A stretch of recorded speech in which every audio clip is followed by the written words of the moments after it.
Mhm. While we're waiting, I'll apologize in advance. I may have to drop out early today. Okay.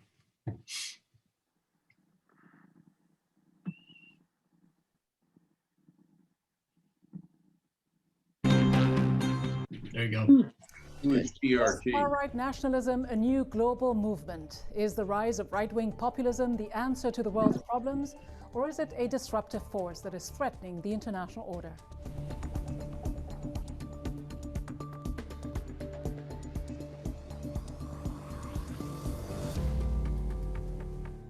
Hello and welcome to Bigger Than Five with me, Rida Fakhri.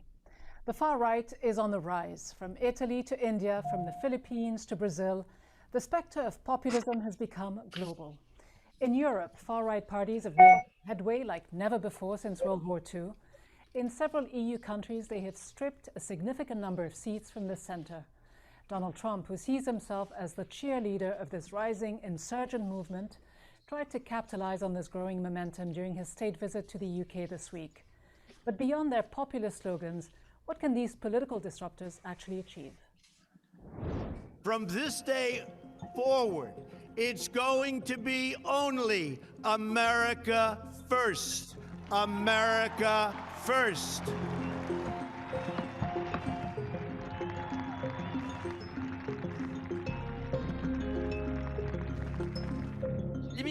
Immigration should be stopped, and Islamic ideology should be eradicated.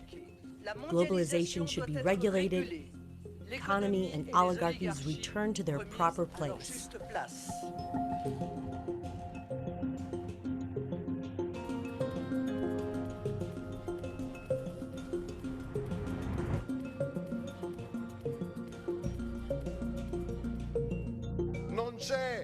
There are no far right here, but the politics of good sense. The extremists are those who have governed Europe for the past 20 years in the name of precariousness and poverty.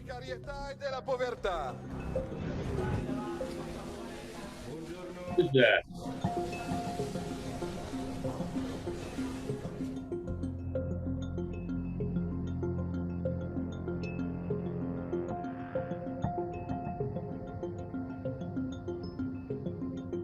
We managed in 5.5 weeks not just to frighten the establishment. Oh no, they're not frightened. They're absolutely terrified.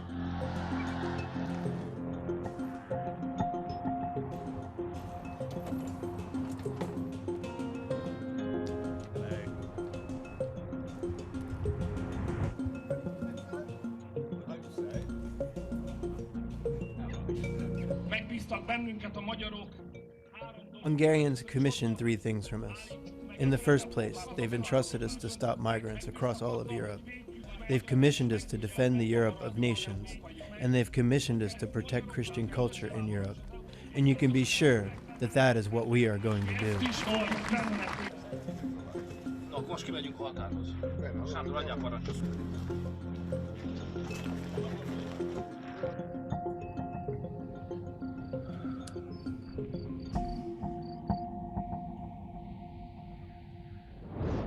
So as the populists march on, the leader of the pack remains at the helm here in Washington. With his sights on the 2020 election, will President Trump continue down the populist path? I'm joined by Stephen Moore, a former senior economic advisor to Trump and an economist at the Heritage Foundation. He was previously considered for a seat on the Federal Reserve Board. Stephen Moore, you believe that Donald Trump has converted the Republican Party into, quote, a populist working class party. If that really is the case, how then do you explain the fact that hundreds of lobbyists representing big business and major corporations work in the administration?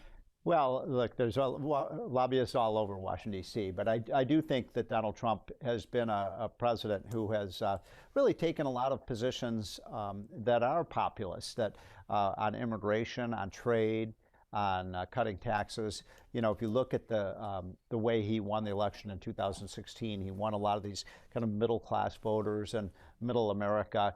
And by the way, having worked for the campaign, I think a lot of Americans were disgusted with both the Republican and Democratic Party. But they were disgusted by corporate interest, and Yeah. he specifically campaigned on this promise of draining the swamp. In Sure. other words, ridding Washington of yeah. its corporate interest. That's Well, not what he's done. So President Trump, in my opinion, is a very pro-business president, and which is good. We're creating a lot of jobs. Our businesses are financially healthy. He's unapologetic about that. But I can point to you a lot of areas where he's taken on the big businesses. The big businesses don't like his trade policy with respect to China, with respect to Mexico. He's taken on the big drug companies in terms of drug prices. He's taken on Google and some of the big technology companies. But he's not taken on the lobbyists who represent them. That's not exactly what a working class party looks like. Well, I mean, when he's coming out against a lot of these firms, I think he does what I think he thinks is best for America. This is what putting America first is about. I think it would be unfair to say that he just represents corporate interests, because there's so many issues where he's really butted heads with corporate America. Well, and by the way, a lot of the corporate, the Chamber of Commerce and a lot of those major business groups, they didn't even support Trump when he ran for president. Sure, but I mean, advocacy groups are finding it quite concerning that he is allowing so many of the representatives of big business to be involved within the government. I have a whole list here that's published on open secrets. You can take a look. We can go through the names one by one. It's an 8- and 9-page long document that shows to what extent there is an infiltration of these sort of big interest influences within the administration. So my question to you is, how does that square off with the idea of being a populist who's working for the average working class person? So, I'm not familiar with the study you're talking about, and so I can't really comment about it. I will say this, that, there are a lot of businessmen and women who are in the Trump administration. This is, as I said, this is a very pro-business administration. He wants American companies to outcompete China and Japan and Germany and other countries. Now, you look at somebody like Wilbur Ross, who's our Commerce Secretary. He has been an extremely successful business person. Some people say, oh, he's representing this interest or not. But I think what makes Trump a kind of unique president is that he's brought in people who've been successes, in terms of business. And we need that. I think we need to run Washington and our government more like a business, pay its bills, be efficient, be productive, and I think that's the change that Trump has brought. But are you then misleading the public by saying that you represent their interests? Give Some me an advocacy example. groups are going even further. They're calling it, quote, a takeover of government by an extremist faction of the corporate class. Can you deny that? Just because someone worked for a company or a corporation doesn't mean that they're biased. I think I worked, with Donald Trump. I know a lot of his top advisors. I think they're excellent people. I think they have the American interest at stake. And, I do think that it would be, and by the way, I had to sign something when I signed up for Donald Trump that I would not work, for a corporate interest and so on, that I would not become a lobbyist. And I think if anything, I think Trump has gotten around that whole idea of what you call the revolving door of people coming into government and then into business. And I'll be more than happy to share this list with you of all I'm the not hundreds of lobbyists. I'll take your word for it. I'll leave it here and you can, of course, have a look at it. But part of Trump's quote-unquote populist message as well is to pit the United States against this foreign enemy, more often than not China, stealing jobs, taking away jobs and people's livelihoods in this country. You've called the trade war with China the epic battle of our time. It is. And you say that Trump is right to take the fight to Beijing. How does an all-out trade war with this new economic superpower actually benefit the United States? Well, we're in an abusive relationship with China. They cheat, they steal, they lie. They're involved in cyber espionage against the United States. They're hacking into our computer systems. This is the new Cold War. I really believe that. I think China is back to its totalitarian roots that you saw under Mao.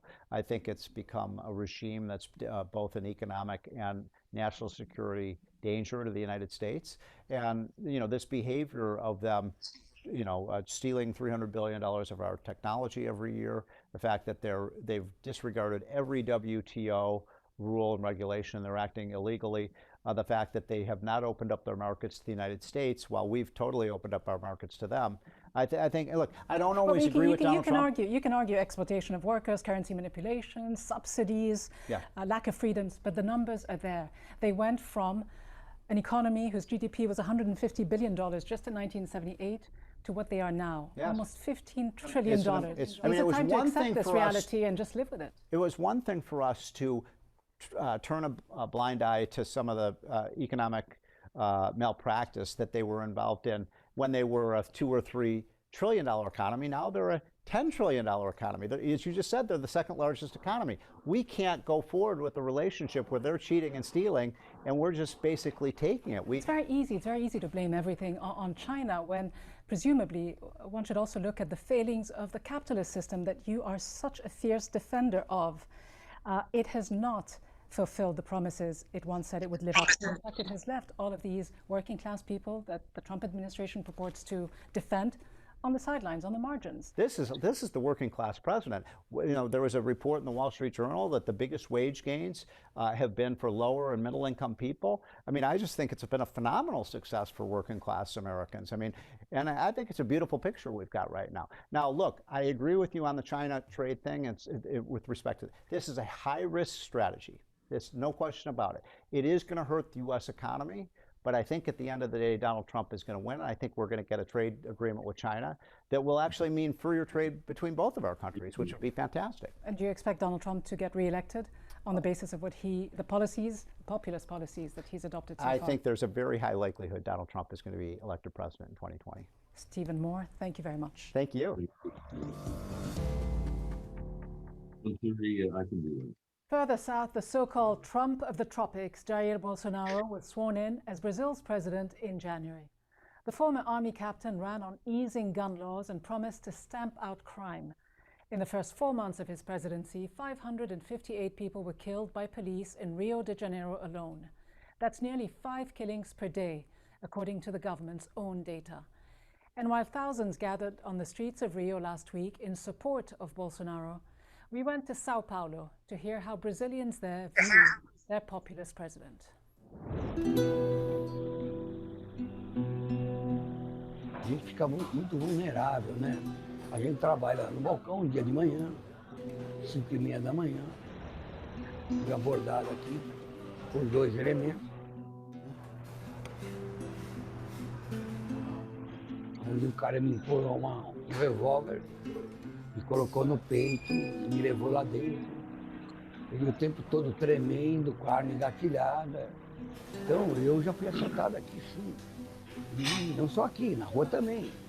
Com esses 2 assaltos que eu fiz, o que eu mais torço hoje é para que a justiça funcione em pleno vapor. E que o bandido seja colocado onde tem que ficar. O Brasil precisa de uma pessoa que dê uma impactuada. E o Bolsonaro, quando se candidatou, por ele ser militar, não é que eu sou a favor ao militarismo, não. Eu sou a favor das coisas certas. O Brasil hoje está sendo representado por uma grande maioria e essa é a representação que chama Bolsonaro. Então, a gente não gosta muito de fazer esse trajeto de novo porque a gente revive, né, o que aconteceu, lembra. A gente andando tudo aqui procurando ele.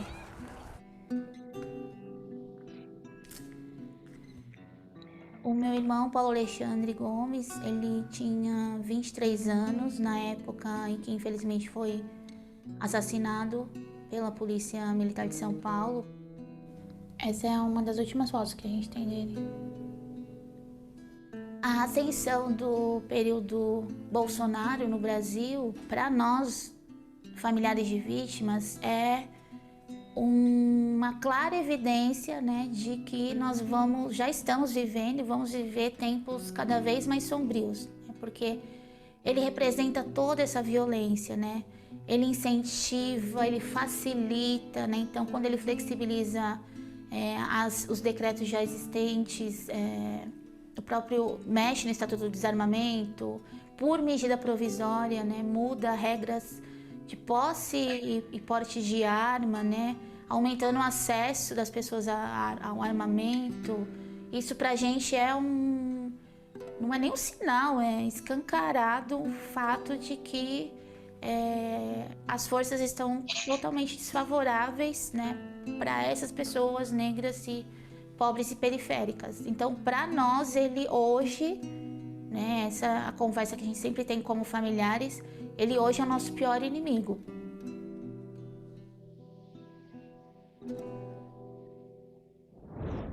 So then, is this global rise of far-right populists truly a global threat? Or are these leaders responding to the legitimate concerns of the people?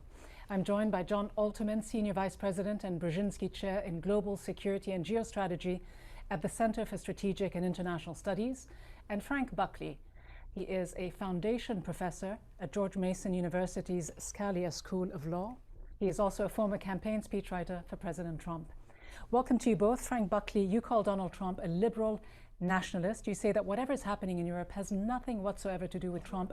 Many people in Europe would actually disagree. They see a common thread between the populists on the other side of the Atlantic and here in the US. They may well do so, but I think it's important to recognize that when Americans talk about nationalism, they're talking about the country of Lincoln and Jefferson.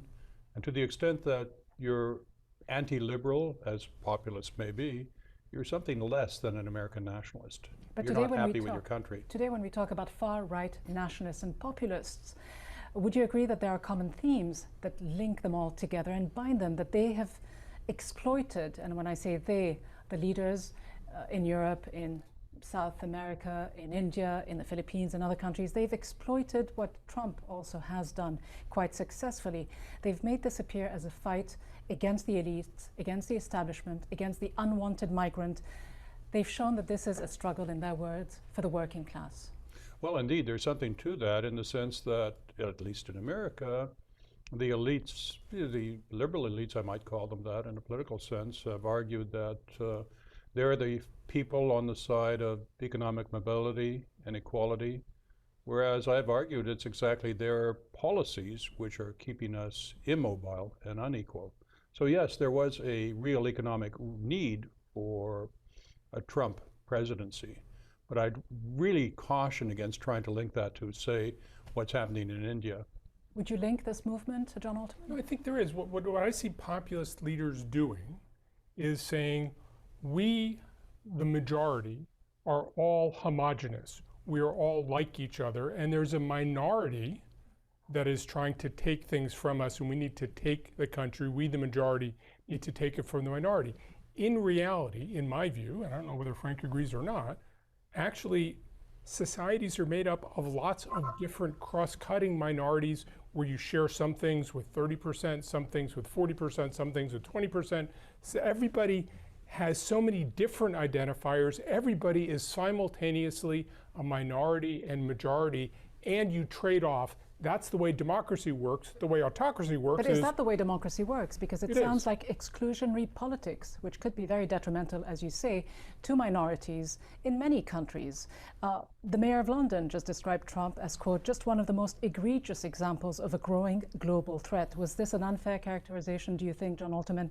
Or is he right in putting all of these different players who prey on people's fears, who scapegoat minorities in the same basket? Again, what seems to me to be the threat is saying to a group of people, you are all the majority and these people are taking away from you. In fact, we are all part of minorities, we're all part of majorities, and we give and we take, and that's how societies work. That's how politics works. And let me say something again about American nationalism and how this being a country of all the minorities you're talking about, there's something that's rather un-American about wanting to privilege one group over another. That is to say, we're the country of Johnny Cash and Aretha Franklin and Coolio and a whole bunch of people.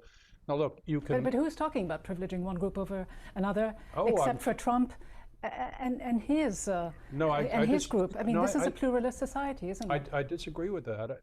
I don't believe he is, but yet, while there are people who do that, that makes them less than American as far as I'm concerned. What they haven't recognized is that to be an American means you have to embrace all the very different strands in our country. You say you don't believe that's what he's doing, but isn't he doing exactly that with migrants, with so-called invaders from Mexico, with the Muslim ban, with really trying to keep people out and wanting this country to be first and foremost for Americans? Yeah, well, see, if you're an American nationalist, you prefer Americans to non-Americans.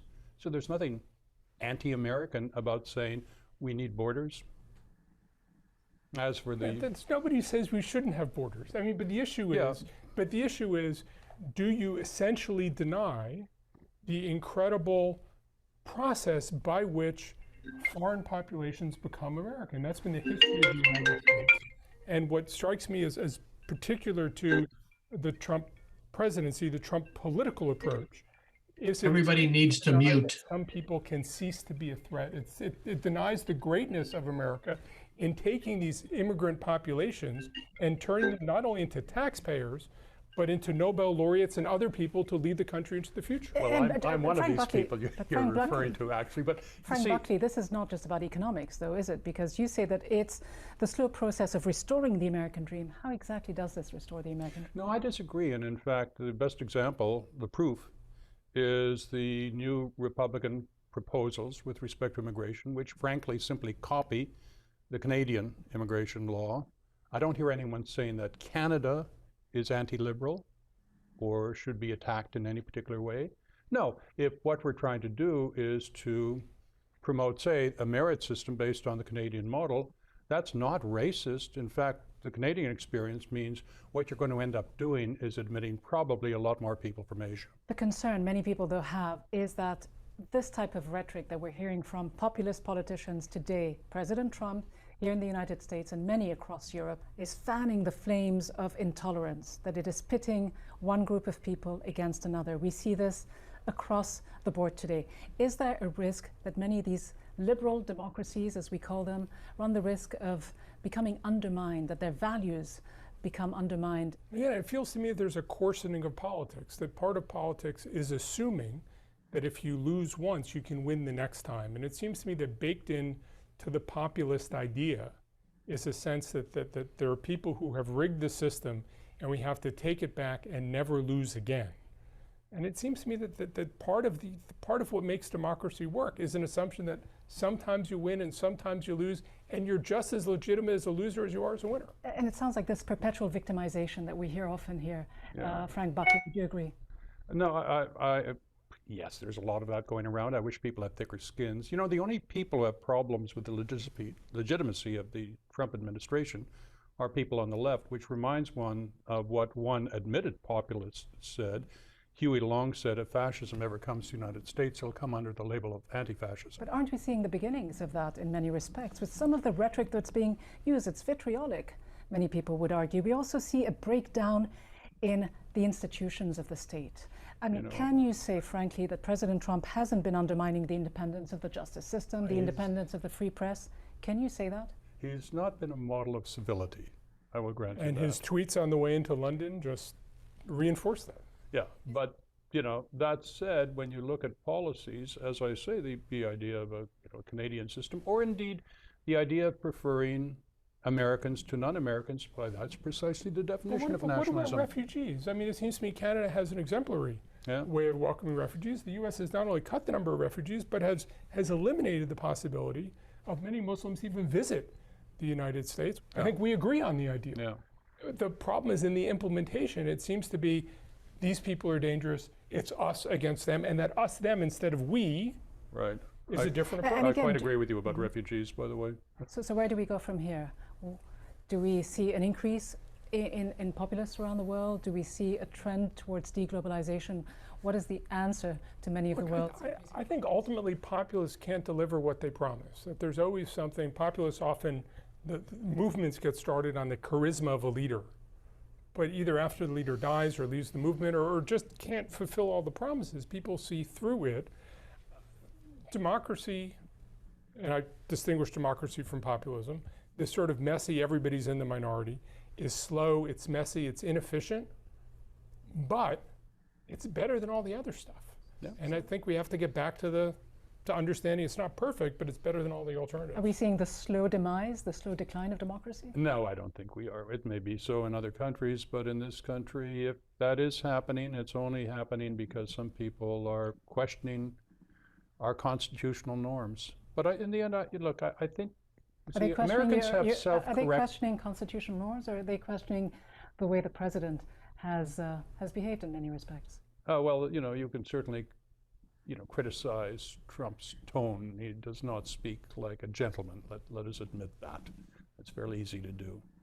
But the point I wanted to make is that there are self-corrective instincts in Americans. They have not ever let things get out of hand too much, and one can take some comfort from that. So, there was that famous telegram from Austria in World War I, situation desperate but not serious. So you're not concerned? But I do think that we are slipping in the world. We are slipping in the way we relate to each other. It will take a while to dig out. I'm not sure we're going to get back to the level we were in terms of people trusting the United States, in terms of Americans trusting each other. I think this is going to take some time to heal, and it may not heal completely. And yet there seems to be a serious erosion of trust, again, also on the part of the populism around the world with the status quo, with the establishment. What is the best remedy? Well, want of trust or simply political disagreement? The latter is perfectly appropriate. All right. Frank Buckley, John Alterman, thank you both very much. Thank you. And with globalism now in retreat, will this far-right populist revolt address the economic and social challenges facing many countries? For now, it appears to be a force that thrives on exclusionary politics, disruption, and division more than anything else. From me, Rida Fakhri, and all the team here in Washington, thanks for watching. See you next time.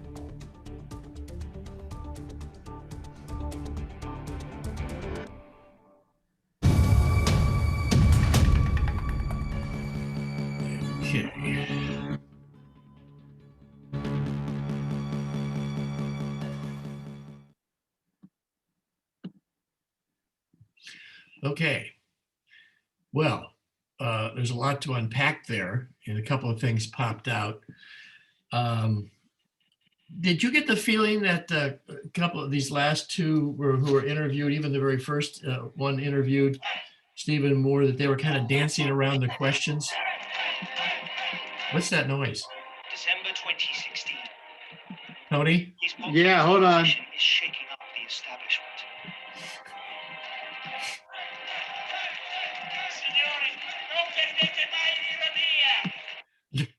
Got a bunch of terrorists in your computer. Also, revolutionaries in your Yeah. That was replaying. I guess I didn't You didn't turn it off. Yeah. Okay.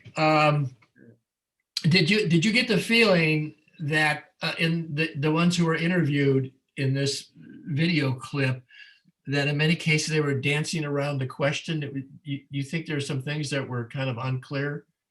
What are your general thoughts, Ron? Yeah, I agree with that 100%. And again, the way some of those questions were answered from the standpoint of, well, we know that Trump is like this, but it's okay, that sort of attitude. I mean, that seemed to be the whole aspect of his approach. So the ends justifies the means in how they get to where you want to go. And not only that, but, even if the means you use are unacceptable, it's still okay. Right. One of the comments towards the end by John Alterman mentioned, populists can't deliver what they promise. And they're putting Trump in the category as a populist.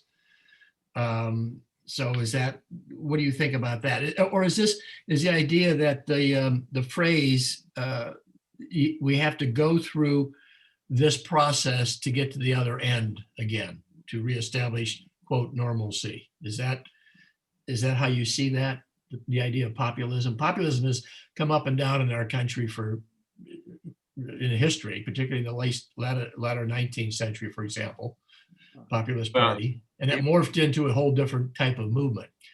Jason? Well, nobody is going to make America great again in terms of what Trump projected, a return to post-war greatness. And nobody is going to replenish the jobs that have been lost in the last 30 to 40 years. And I mean, that's where the gap is in the promise. Of course, if you are not there long enough, people can never find out that you overpromised. Okay. Other comments? Well, going back to what you said about having to go through phases. It's all a pendulum. It swings to a certain extent to the far left, and then it starts to swing back, and when it hits the far right, then again it returns. So that's been the history and the cycles that we've seen in politics for quite some time. And with regard to return to jobs, well, the jobs that he is promising on this populist aspect, coal is going to come back. We're going to make coal great. Coal is never going to come back. It's dirty, it's inefficient, and it really doesn't work out cost effectively. So, but he's pushing, telling those people that work in coal, I'm going to make sure coal becomes king again. So he's making promises that there's no way he's going to follow up on. So he's telling people what they want to hear. So that brings us to the idea, which is really one of the topics here, right? How many were surprised in the articles that you read that the idea of globalization is one of the major changes that's really kind of fueling this right-wing populism? Do you see it that way as well, or what do you think about that? You get globalization, meaning the changes that have occurred. Ron just mentioned coal, for example. Those jobs, there's only 50,000 coal miners left in a country, for example. Right. There's a hell of a lot more that are doing wind and solar and everything else, and other energy. But the fact that jobs have left in the last several decades, the rest of the world's becoming more developed. China, for example, which has become quite competitive. And so when you have change that disrupts people's lives, they have to blame somebody. Farmers did that in the 19th century, for example. They blamed everybody but themselves with the changes that occurred. So is that something that you can see that connection, which is fueling the right-wing populism? Jason? You have a comment? Well, I see. Yeah, I do have a comment. I see the elections are won or lost on very small margins, 2 or 3%, and I think that political promises are based on lying to those potential constituents that can give you the 2 or 3%. So if you need West Virginia to get you over the number of electoral college votes, well, then let's lie to West Virginia, or let's lie to Michigan and tell them that you're going to get your automobile industry back. But we all know that General Motors, I think, makes more cars in China than they do in the United States. Okay. But anyhow, I see these things as political, that it comes from the head of a political operative who is trying to figure out how to game the system to get the electoral votes to continue in power. Okay. Finito. All right, Joe, go ahead. Yeah, well, I'm not a fan of Donald Trump, and I think I took lying to a whole new level. And what was most poignant for me in that video was the last sentence or two spoken, which, as I wrote it down, and I don't know if this is entirely accurate, trust is the issue. Political disagreement under the Trump administration became unacceptable. Trust was lost, in my opinion. And that's what I think Europe is reacting to. They're saying, hey, you're not the trustworthy partner we thought you were. So I don't know about globalization. I'll finish up with one last thought. Trump's campaign was based on let's make America great again. And I wonder why no one questioned why it is that there are immigrants lined up at the border to get in a country that isn't great. This country is great. The evidence is overwhelming. And no one ever challenged him on that, as far as I could tell. It is great. And he took it, in my opinion, south of great. And we need to come back. And we need to come back by being trustworthy, making trust an issue for us. And I think President Biden has taken some pretty remarkable steps toward that direction, putting trust back in our government and faith in our democracy. Is Biden that exceptional, or is it just such a contrast from what we had in the last 4 years? It's absolutely a contrast. That's a very good point. I mean, it's like, whoa, it's so different. Okay. That's kind of, but you mentioned the word trust, and that's exactly the kind of stuff Jason was bringing up a moment ago. The idea of you tell people what they want to, as a politician, you tell people what they want to hear. So people know politicians, what's the expression, when a politician is lying when he opens his mouth idea. But the other thing, I think, what are some other thoughts on this? Ken Cohn, what do you think? Well, I think, if you take populism and people like Trump and some of the European leaders, if you boil it down to the essence, their philosophy is divide and conquer, and pit one against the other, scapegoat, and by doing that, you gain an advantage electorally, and you get to get in power, and possibly stay in power. I think that's the overriding. If you boil it down to the bare essentials, I think that's what they are trying to do. So the key word you're mentioning is power, right? Yeah. He's saying maintenance of power. They not only want to have power, but they want to keep the power. Right. But once you have it, you don't want to give it up. Yeah. Ron, did you have a comment? Yeah, the whole idea of globalization is interesting because I believe it's simply a propaganda term. How many people actually understand what globalization means? What they've done is they've weaponized that term so that it takes advantage of the extreme polarization that exists in this country. So globalization is tied to liberals. And therefore, if liberals are for globalization and I'm a conservative, then I'm absolutely opposed to globalization, even though I have no idea what it is, even though it may be helping me, because someone has told me that globalization is something the other guys like, then I automatically hate it. But is, the definition for laissez-faire capitalism or laissez-faire liberalism, which is classical liberalism, is the idea that there's a free market which is free from government intervention. So I would think it's contradictory to what they're saying. These other folks on this side are saying, because that's what globalization is, isn't it? It's the idea of the free market system working internationally.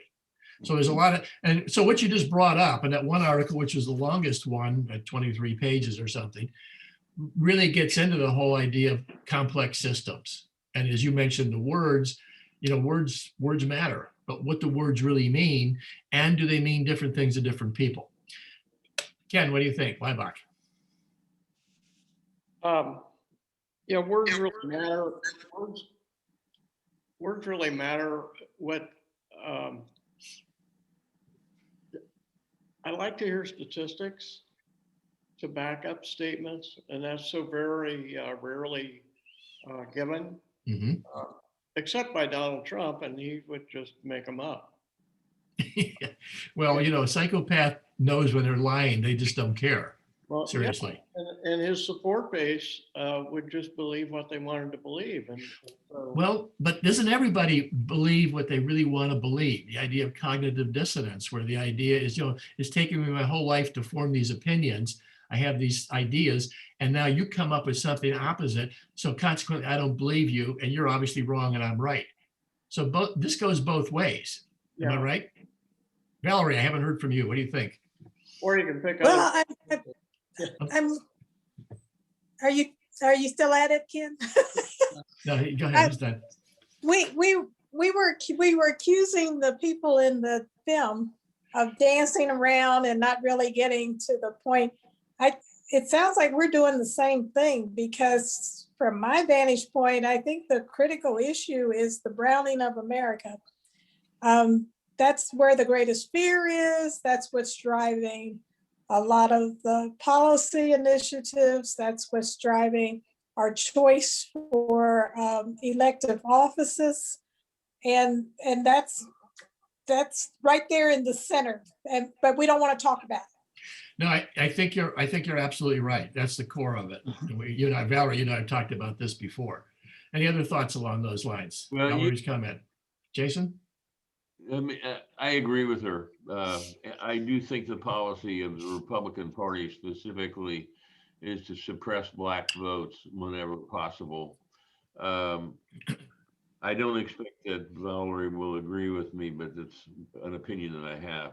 Anyhow, it's also ironic that this video is from the Turkish Broadcasting Company, and Erdogan has suppressed journalism for the last 5 years incredibly. I'm amazed that they could pull off, even do something like this, and you'll notice that he wasn't in this grouping of people that were mentioned. Remember, she's reporting from Washington. Okay. Yes, but look who her boss is. Okay, but at least she's not in the country. Yeah. Of course, Khashoggi had a problem with that too, though, right? I understand. All I'm just saying is, isn't it ironic that the Turkish broadcasting system is criticizing other right-wing oligarchical populist dictators when theirs is the most successful in the world?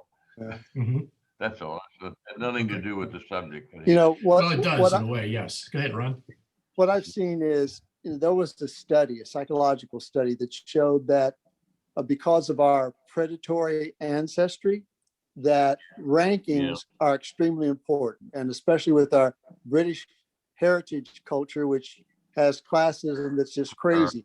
And so it was proven that people will do anything, even if it is to their detriment, to feel that they are at a higher level than another group. And I believe terms like globalization, climate change, all of that, again, have been weaponized to the point to say, if you follow these orders, if you go along with these trends, then you will be able to maintain your superior status. Right. Because you will be able to continue to keep others below you. Yeah. Well, I think that goes back to what Valerie was bringing up too. Yeah. And that's, again, it's a very complex issue. It's not one thing that's creating this, right? I mean, everybody agrees with that. So you have to put all of that into the mix, and it's all coming to a head around the same time. And it's the idea of, and with the populist movement is the idea of fear of losing something to somebody who's in control. Would you say that? But that's been the play throughout history. Well, of course. It's the play about the outsider, or about the Jew, or about the Gypsy, or about the African American, or about the Mexican. It's always something about the other. And what usually happens is, at least from what I know in my minimalist study of philosophy, is that anti-Semitism is usually most rooted in the lower middle class, who are afraid that the Jews are going to come and take away the lower middle class's jobs. And it goes, you can replace the word Jews with anything else you want. That revolves around the immigration issue. It also revolves around the people who feel lost. Right. The people that lost their job, lost their idealistic agricultural upbringing, whatever, all the tropes that Trump threw into the pot. Everyone specifically to make people who felt alienated believe that they might get back. They're not going to get back. Right. Things change. Right. That's, I think that's it's all human nature, and obviously we're stuck with that. Ken, you had a comment? Me? Yes, Ken Cohen, sorry. Again, the point was made about the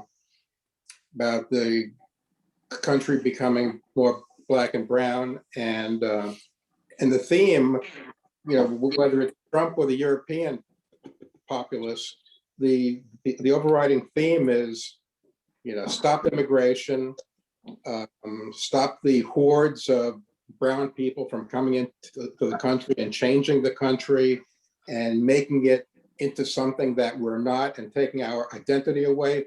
It's a great way to divide and conquer. It's a great way of us against them, our culture, our way of life against them. And that seems to be the thread that runs from Trump to the others. Okay, Joe? I'd like to follow up on that thought, Ken, and I wanted to ask Valerie or anybody else. In fact, is there any sense we're making progress? If you look at it from a policing perspective, my perception is, if you just isolate on the police, we're moving backwards. But if you look at the entertainment industry, if you look at the political landscape, I just wonder what your perception is, because my perception is maybe we are making some inroads. Maybe there is a more of an acknowledgement of the fact that we're all equal and we should be all treated equally. So I just wanted your perspective on anybody else's perspective on, are we making progress or are we moving backwards? Comments. Ken, go ahead. I see some progress, but I look to the kids to be making that progress. And by kids, I mean everybody from 2 years old to 25, I guess. I look at my granddaughter, and she has friends from India. She has Black friends. She goes to Cincinnati schools. And it's an elitist kind of a school. It's a Montessori school that you had to apply to, but still, it's more of a racial grouping or interracial population. And those kids don't discriminate. If they don't like your glasses, they may not be your friend. Or if they don't like it that you're not one of the basketball kids or something like that, they may not want to be your friend. But it to me, it doesn't seem to be about skin color. And our parents are pretty much the same way. They're friends with these kids' parents. And so I see when there's an opportunity for a genuine natural mixture, I think there's hope. But without that mixture, I don't know, I've kind of come to the conclusion, I don't like this, but I've kind of come to the conclusion that it's a natural tendency for us to seek out and be with people who look like us, speak like us, we have the same religious beliefs and so forth, until or unless we begin to meet others. I never met a Black person. I was never within 1 foot of a Black person until I had to go to the hospital have my appendix taken out, and I had a Black nurse who woke me up in the middle of the night after the surgery. Maybe you've heard this story before. No. She woke me up in the middle of the night. I was 9 years old. I thought maybe I died. And I said, "Did I die? Are you an angel?" No, you're gone to hell. She said, "No, honey, I'm an angel. I just want to give you some water. You didn't die. You had an operation. But you're fine." And she's a nicest person, and this was not consistent. My parents weren't haters. And I can remember my mom saying, "Don't put coins in your mouth," because a Black person may have heard that. That was the sum total of my education about race until I was 9 years old. And it took me a long time to get rid of the rest of it. And when you look at the immigration patterns that are happening out of fear and desperation, now, and so on and so forth. There's a lot going on that's negative, but in the long run, in terms of our world, maybe it'll promote a more comfortable mixture. So it's an optimist. Put a period there. It's an you have to be an optimistic to be able to thrive, but a realist to survive, right? Yeah. Tony, we haven't heard from you. What do you think, Tony? I've been listening to everybody. It's interesting. I'm sort of like in the middle, you know. The things that people on the right say, many things are based on their experiences. And I think, I hear that they're afraid they're going to lose the white power. People on the left, they're against a lot of things that people on the right, and vice versa. So, in my opinion, I think globalization has really increased this right wing political situation where it's really gotten out of hand. It's like another revolution. Well, do you think part of that is we talked about this last week, I believe, but the idea of social media, the internet, things move a lot quicker. Immediately, instantly. Yes. Like if something happens now, it's like an instant. The world knows those who are on Twitter.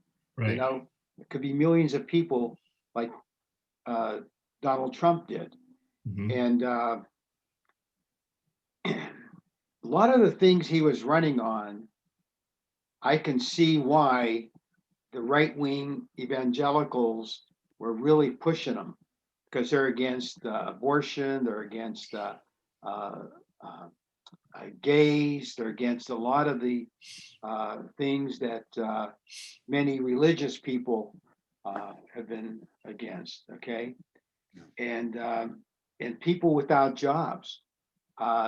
You have a lot of people who lost their jobs because of China, and so Trump really focused on key elements that people would gravitate to him, because if you lose your job, or you lose your income, or you have to have several jobs to make a living, I think people wanted a new somebody that would resolve a lot of their problems, and so he fed on that.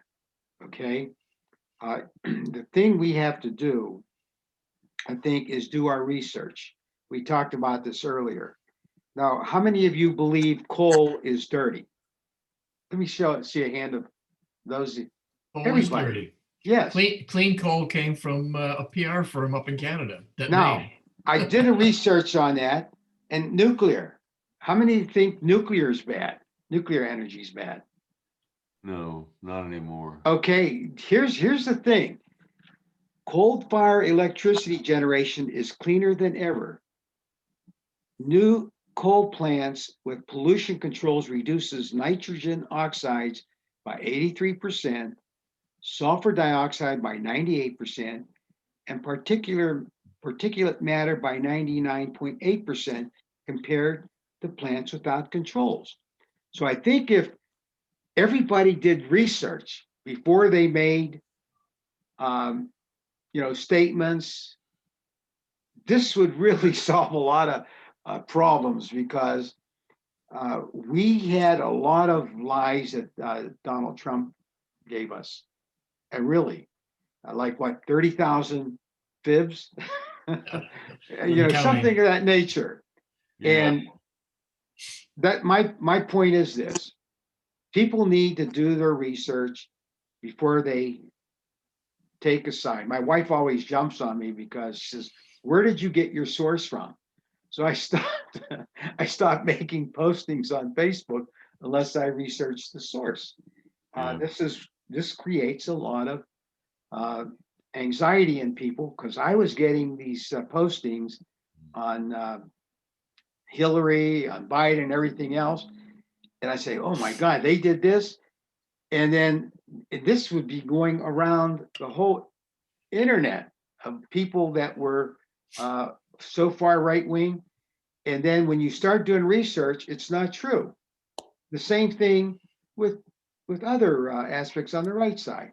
So I think if more people did their research, and I like what, for example,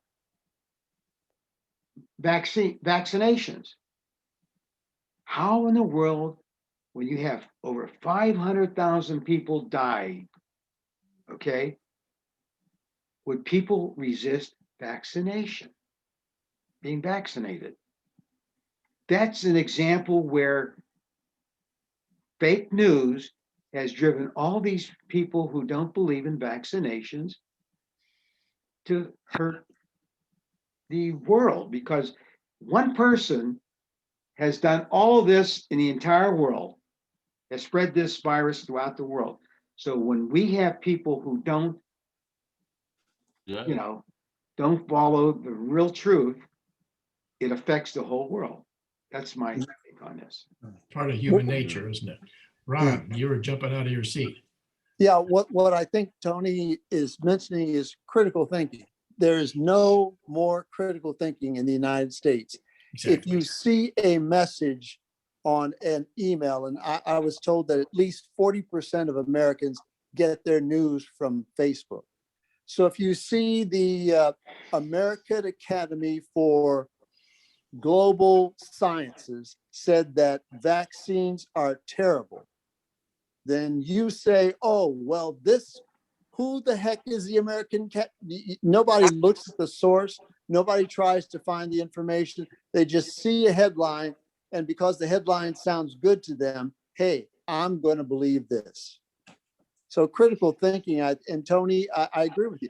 Critical thinking has been abandoned by this country. And that's why we're falling behind. I agree. I Okay, think, Jason.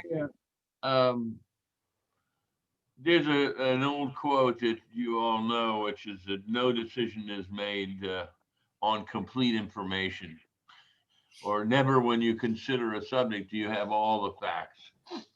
And politics is run on abbreviated. There are certain sentences the Republicans ran on continuously. There may be 5 sentences, less than 300 words. They're all their entire pitch repeated over and over again, like in Nazi Germany. It's the same system being run over and over again. And the Republicans are by far superior when it comes to messaging. Whether you agree with their message or not, they are superior at messaging, and they really invest heavily in it.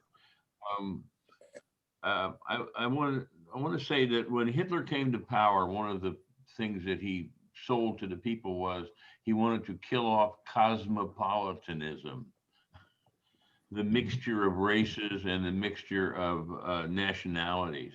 And he set out to destroy the people that represented the top of those things almost immediately. That's all. Thank you. You know, and the sad part is that Hitler got a lot of his ideas from the American eugenics movement.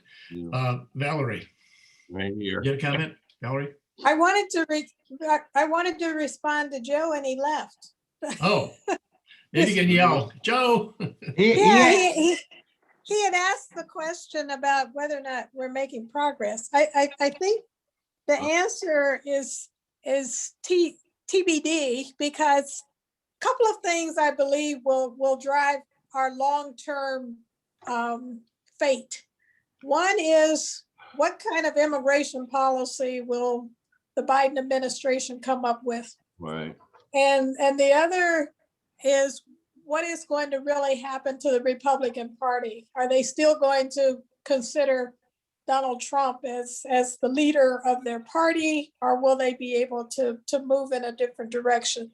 So those 2 things, I think, are critical in terms of where we're headed as a nation. In terms of critical thinking, and I certainly support that and appreciate that, but I don't think it's going to happen, because it's not just social media that drives a lot of our thought processes, but it's also Fox. You know, there are people who never look at anything but Fox, and that's where they get all of their information.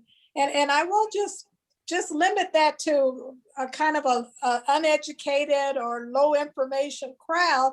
I remember sitting in a UD class, and the UD population you think of as pretty well educated people, and they were really off the rails that day. I can't even remember what class it was, but it was the most nonsensical discussion. And I finally just looked up and then I said, where do you people get your information? And the answer was the internet. Mm-hmm. And I said, why would these people who have some sense would just look at the internet to get all the, it never, I to this day, and this has been years ago, I have never really figured that out, but it just goes to show that no matter who you're dealing with, they're not getting, we don't have an information source that is spread nationally so that we're all getting, you know, we need to go back to the days when all the TVs only had NBC and CBS. And if you had ABC, then you were really up there. So as long as we've got this wide range of information sources and we're so divided in terms of where we're getting our information, that's going to be something we need to grapple with. I question, now here's the thing, Valerie, this works both ways. So do you, for example, do you look at both sides? Do you, your reading and your information that you get, do you look at both sides of the spectrum? What are the things that you read and follow? All right. So I think both sides are, and that's why we have the divide. Both sides are guilty of the same thing, just looking at different ways. Can you? Well, I can say, no, if you're asking me, do I look at Fox News? The answer is an adamant no. I refuse. I just can't take it. But I will occasionally, if I run across an article by George Will or some other respected conservative columnist, I might read it.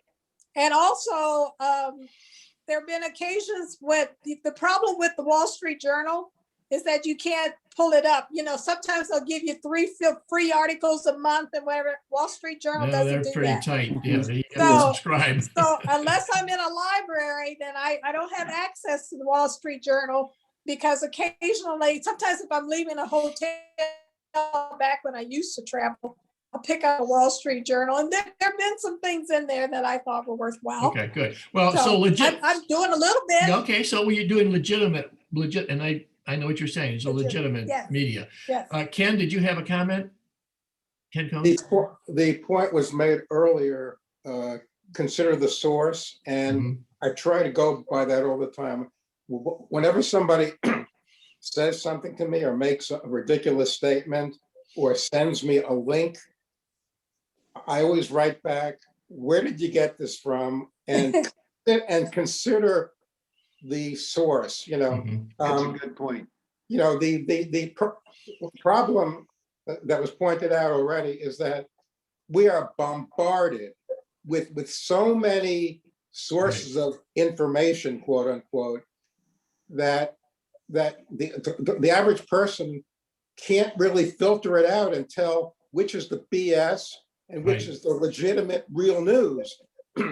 Now, me personally, I never watch Fox News because, again, I try to follow that thing, consider the source, because I know Fox News is going to be slanted. So, and I think, you know, most people just don't have the time or the inclination to filter out all of the various, you know, things, whether it's from Twitter or Facebook. You know, people are just bombarded and they just can't, you know, filter it out. They don't have the inclination or the time, or they just want to believe what they want to believe. Well, and that's part of the problem. Yes. Tony, then I'll go back to Jason. I actually watch I try to watch all 3 CNN, MSNBC, and Fox, just to see what their, you know, issue, what their opinions are. They don't give facts, they give opinions. So they're really not a news source, really. That's the point. That's the Well, problem. that's not Yes. entirely true. If you watch Rachel Maddow, I do Oh, believe. opinionated as it can be. Well, Rachel She's does no deal with different than facts. she's no different than Sean Hannity. They're both. Oh, no. Rachel has facts. She does her homework. I'll tell you I don't what, agree with she you, is Tony. sharp. if you want to see a good show, if you want to look in detailed journalism on a specific topic for every show, watch John Oliver. Okay. Oh, Yeah. I'm serious. I'm serious. Who is it? Who is it? John Oliver. Yeah, he's a Tonight's news comedian. last week or something. What was that, John? Ron? Let me make a comment. Yeah. Again, I think part of it has to do with what we're talking about. These cable news organizations, they're not news organizations. Exactly they're right. political commentary. Exactly. Yes, exactly. China and India were on the verge of a nuclear war. Was anything ever said about that little possibility? Something that could destroy the world? No, they're saying, Fox is saying Trump did everything great. CNN and MSNBC said Trump did everything bad. I look at PBS as well as all the others. There's also Dutch, German, Russian, and the Canadian stations. So I try to get my news from a bunch of folks, but most of these cable, it's not news. It's just political commentary. It's political commentary. Thank and you. I don't watch MSNBC for the same reason I don't watch Fox. Yeah. So I don't get you my should news watch from that. Rachel Maddow. No. Everybody who loves Rachel Maddow says that. Okay. My wife Listen, loves her She has too. a lot. She has a lot of fans, and I wouldn't even be able to get her. I don't have a wide span access to television channels. I totally turned off Facebook after the first year when I discovered that there was just a bunch of people sending photos of where they were having dinner in Maine, and what they were eating. I want to say something to Valerie, that the internet is so big and the choices are so broad that you cannot cope with it in its entirety on a subject by subject basis. You can't do it. It's too much. So you have to cut down, and then you have to select your sources. So my sources are the New York Times. I know what the New York Times is. The British Broadcasting, the Deutsche Welle, which is German broadcasting, which is exceptionally good. Occasionally Al Jazeera, and I do some other things good. like Al Yeah, Jazeera, I they do had a other show. stuff. It was good. Yeah, Huffington Post and things like that. But I'm not really sure which smaller providers I want to dump, because they all suck up time. And once you get in, they link you to something else and to something else. So I'm happy. I let the world decide for me, my world, an international world, that I think the BBC is a good source. I like I BBC, think yeah. I think the German broadcasting, which is German public television, is excellent, and it's in English. And of course, the New York Times, which is always a bit of overwhelm. And but I think you got to make a choice, and you can't eat the whole apple every time. And I do agree with you that critical thinking has decreased, because when you think about it, critical thinking is not something that's really taught in the United States. When you go in England, when you watch even a lower level English academic is a higher critical thinker than most people in the United States. And that's because for some reason the Brits turn out these incredible speakers and incredibly analytical people. And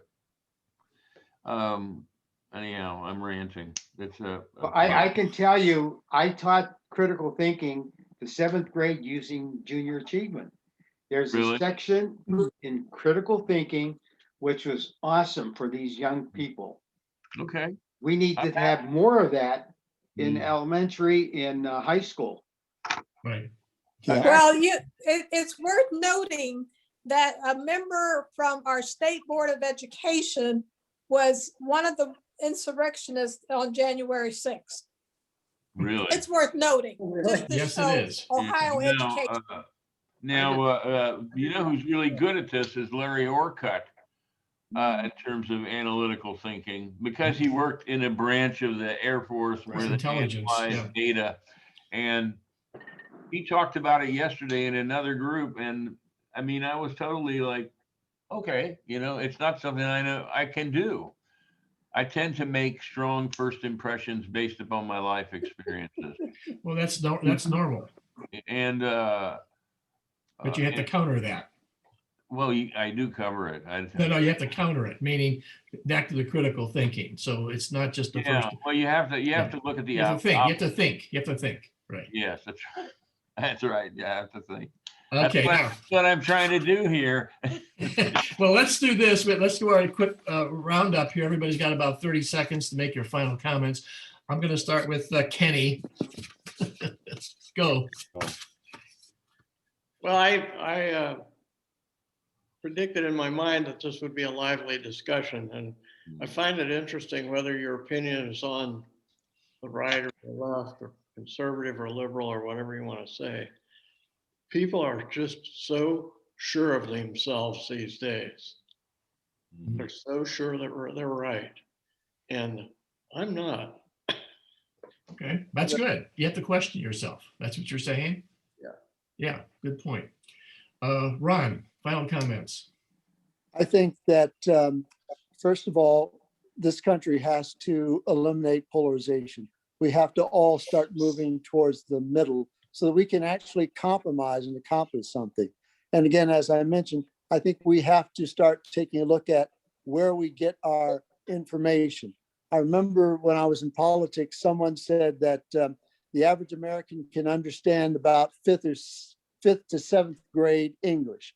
So make all of your statements the statements you would make to a grade school person. The Republicans do a great job of that.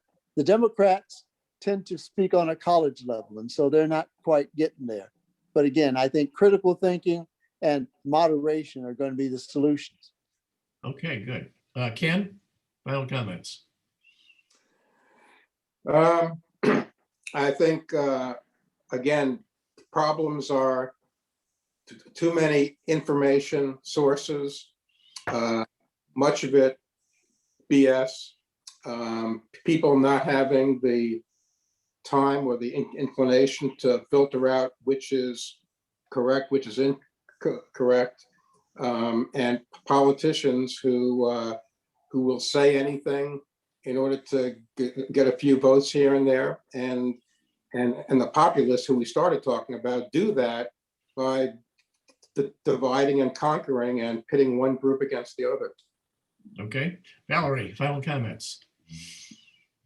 One of the things that we're going to tackle with the League of Women Voters is to get back to civics education. And I think that's very important. It's kind of hopeless with a lot of the people our age that you're not going to change their minds. And I'm not going to put a whole lot of energy into that, but we've got a whole round of people coming along. And if they don't necessarily listen to their parents, it was very bothersome to me to see these parents who brought their kids along to burn masks in some state because they were so opposed to wearing masks. So there they are, filtering their own ignorance down to the next generation. And I want to put a plug in for a book, The Sum of Us, S-U-M, Sum of Us, by Heather McGhee. I think it's a worthwhile book. It's on my shelf. I haven't read it yet, but I've heard her in many interviews, and it sounds like worthwhile reading. Okay, Jason, final comments. If you think you know, you don't.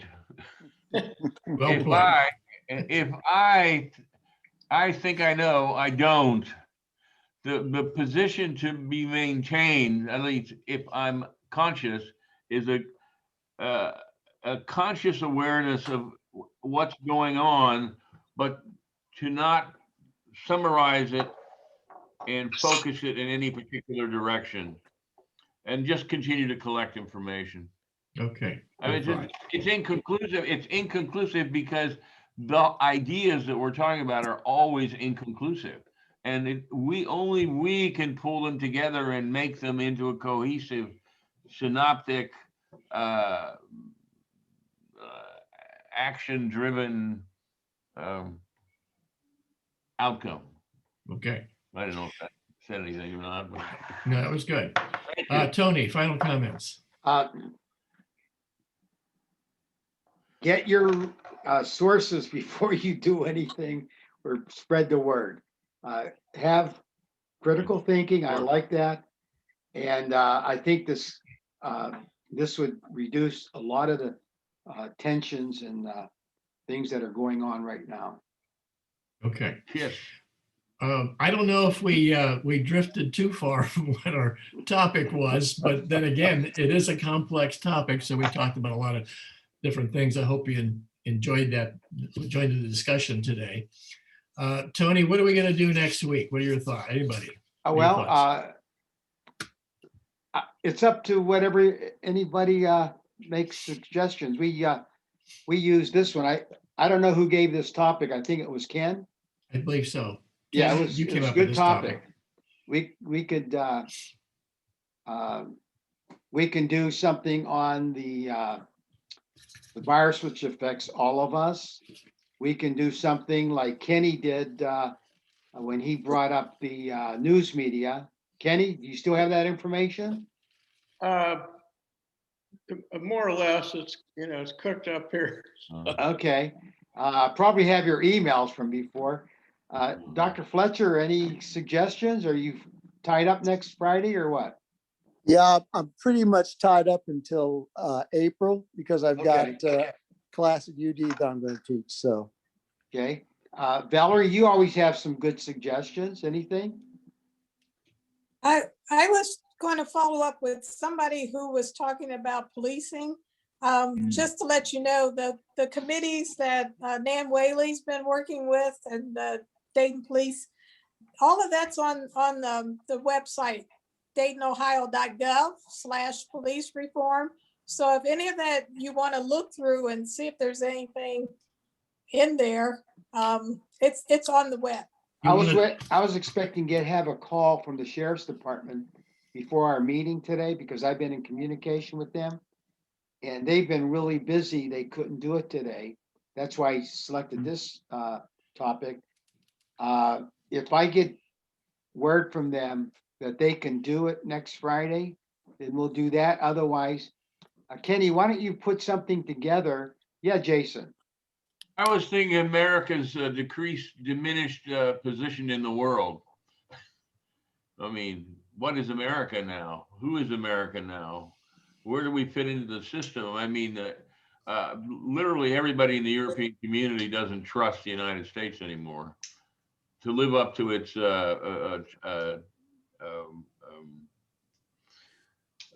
commitments because and even though Trump has gone, the bad taste of his walking away from various situations is in the air, and the United States will never be the rock that it always was.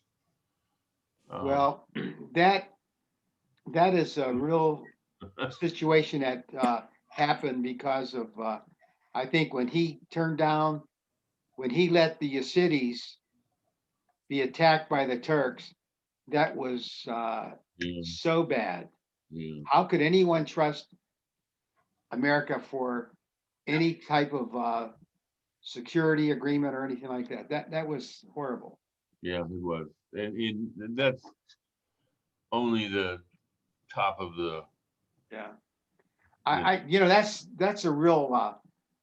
To me, I think that's a real difficult topic to talk about because. Okay. It's your seminar. Yeah. No, it's everybody's. It just brings too many heartaches that we experience. You personally. Why don't we just send you some suggestions and then you can send out an email and let us kind of vote on. Nail something down. Okay. Yeah. But all right. Dr. Fletcher, let me know when you're good to talk, okay? I will. Okay, great. All right, All right. then next week, everyone, with something. All right, take care. I'm And have a sure great you week. guys will come up with some stuff. Yeah, okay. Everyone, take care. Thank you so Nice much. speaking with you. We'll see you. All right, thank you. Thanks, for Paul. hosting. Bye. Bye-bye. Bye-bye. Thank you for hosting. Thank you.